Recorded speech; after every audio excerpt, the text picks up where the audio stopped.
YouTube! Jump scare. This is the Serial Thriller Broadcast, and today I'm going to be talking about Deliver Us from Evil and why I think this movie is pretty good. Now, before I get into the review, I just want to say a couple things. For one, I got some natural light coming in this time, so hopefully it's lightened things up a bit. And two, due to the overwhelming amount of feedback I got on the first two videos, I've decided to bring back my animal-themed shirts.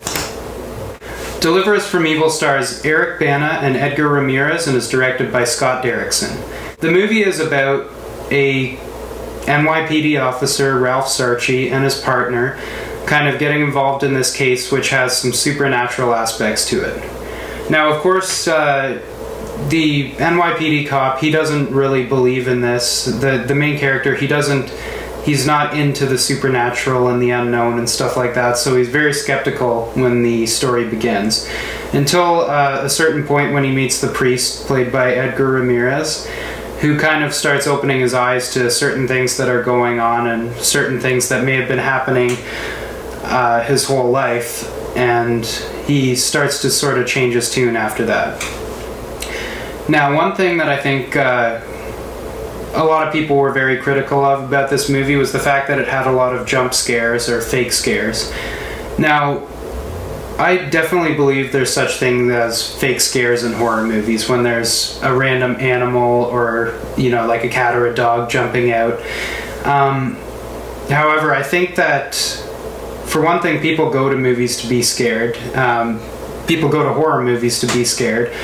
So I think that in this case, all their so-called jump scares actually work, because the scene in question takes place at a zoo, and a zoo at night would just be creepy on its own, probably. The thing that I thought made these scares a little bit more legitimate was the fact that they were all scary animals.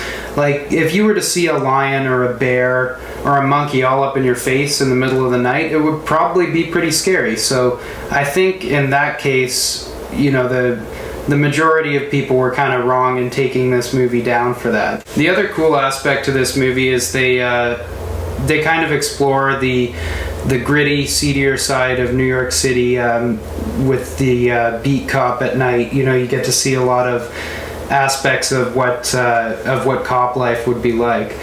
And I think that Scott Derrickson does that well. He sort of frames his movies sometimes with an interesting profession or something like that, so it's not all just straight up horror.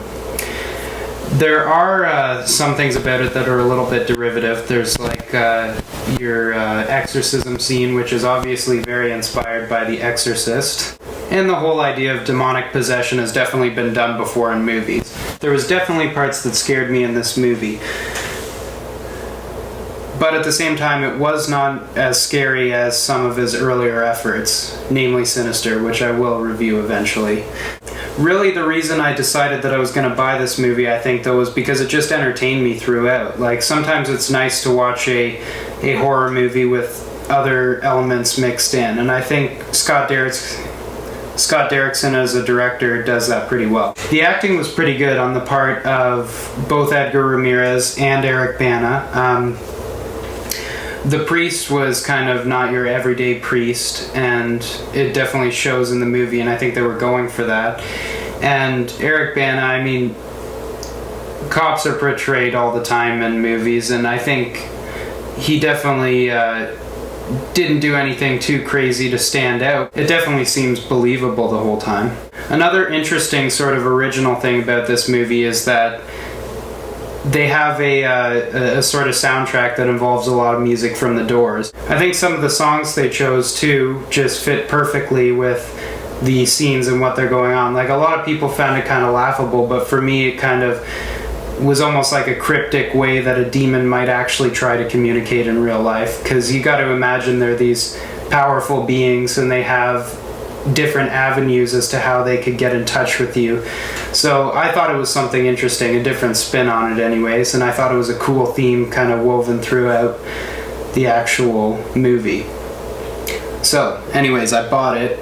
I like it. I'm gonna watch it probably multiple times, and and I think it definitely got the short end of the stick when it came out, because I think it's definitely a good film, and you should check it out if you're into horror movies. This has been the Serial Thriller Broadcast, and if you feel thrilled, chilled, and fulfilled, hit the subscribe button and let me know what you thought in the comments.